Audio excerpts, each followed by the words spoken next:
প্রশ্ন থেকে সেই প্রশ্ন নিয়ে আমরা কথা বলবো, সমস্যা নেই। কচি ভাই একটু দেরি করে ফেলেছেন জ্যামের কারণে।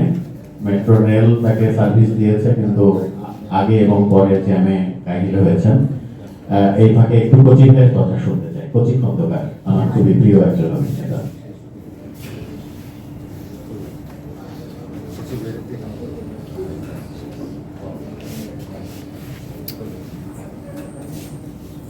আসলে আর যারা এখানে আমার মঞ্চে বসে আছেন প্রতিগুলি মানুষ এবং কিছুক্ষণ আগে আমাদের বাংলা নাটকের বলা যায় যার সঙ্গে আমরা সবসময় অভিজ্ঞতাবদ্ধ এবং জীবন ঘনিষ্ঠ অভিমানী কথাটি উনি বলছেন। আমি ওনার কথা সূত্র ধরেই বলবো যে আমরা যেহেতু বাঙালি, আমাদের সংস্কৃতিটাও বাংলা, আমাদের চিন্তা চেতনা সবই বাংলা, সেক্ষেত্রে আমরা বাংলা ভাষাকে চিন্তা করি তো এগিয়ে যাচ্ছি। শেষমেশ ভাষাটাই সব।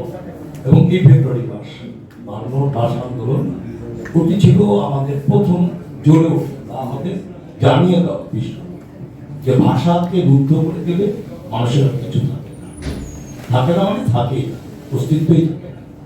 যা ওই অস্তিত্বকে রক্ষা করতেই গান আমার ভাই আমার উত্তরাধিকার তারা কতটা শক্তিশালী ছিল চিন্তার দিক থেকে, চেতনার দিক থেকে একটু ভাবলেই আমি খুব বিস্মিত যে এই মানুষগুলো ভেবেছিল যে তাদের ভাষা রক্ষা করতে এবং জীবন দিয়ে দিয়েছিল। এটি পৃথিবীতে ঘটেনি বলেই এই দিনটি আন্তর্জাতিক মাতৃভাষা হয়েছে।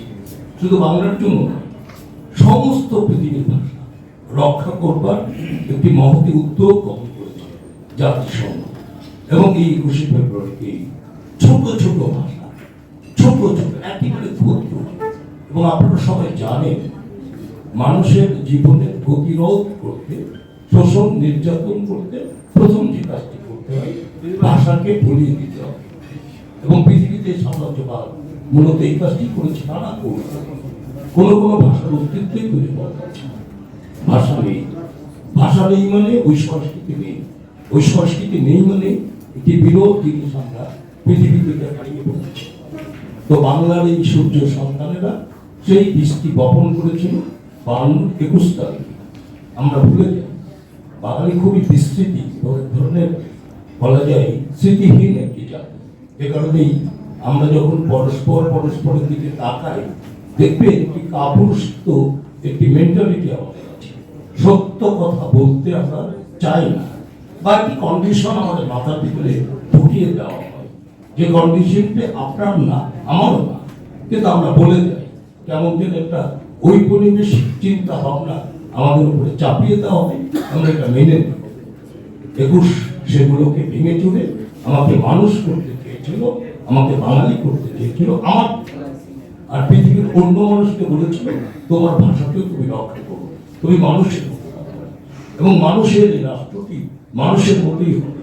দুর্ভাগ্যজনক হলেও সত্য, আমরা অনেক কিছু পারি না। সেই না পারার বেদনার থেকেই অনেক কিছু পাই। আর নাটক, গান, কবিতা আপনি যাই দেখেন না কেন, যেটি অপ্রাসঙ্গিক সেটা থাকে না, সেটা ধ্বংস হয়ে যায়, সেটা চলে যায়। কিন্তু যেটি শক্তিশালী, যেটি উপাদান আছে, লালন সাহিত্যের গান হাজার চেষ্টা করলেও ওটাকে বিলুপ্ত করতে পারবে না, কারণ ওটি হাজার হাজার বছর ধরে এই পৃথিবীকে সমৃদ্ধই করবে। কারণ লালন সাহিত্য বলতে পেরেছে আরো আগে মানুষের কম, ঠিক এবারে বলেছে কাজী নজরুল মানুষের উপরে পৃথিবী। চমৎকার চমৎকার পংক্তি কবিরা এঁকে দিয়েছে, সবার উপরে মানুষ সত্য, তাহার উপরে নেই। আমরা সেই মানুষ হতে পারিনি, হওয়ার প্রচেষ্টা চালাচ্ছি মাত্র। দেখা যাক। এই ওটিটি নামটাও আমার খুব একটা ভালো লাগে না, ব্যক্তিগত জীবনে ব্যক্তিগতভাবে বলছি কথাটা। আমি এখনো কোনো ওটিটির প্রোডাকশন দেখিনি। কেন দেখিনি? আমার কাছে খুব একটা টানেনি। কেন টানেনি? থ্রিল, অ্যাকশন, সাসপেন্স এগুলো অবশ্যই জরুরি প্রোডাকশনের জন্য, কিন্তু আমাকে টানেনি। এই টানতে যাতে পারে আমি যেন আমাকে দেখতে পাই নতুন করে, নতুন ভাবে। এটি যে জলপাইয়ে বসে আজকে বলছি প্রজাপতি, আমার বাঙালির, আমার সাংস্কৃতিক, আমার চিন্তার, আমার ভাবনার, আমার আদান প্রদানের মৌলিক জিনিসগুলো উপস্থাপন করে। সবাইকে ধন্যবাদ, ভালো থাকবেন। ধন্যবাদ কচি ভাই। এবারে আমরা কথা শুনবো সালাউদ্দিন লাড্ডু।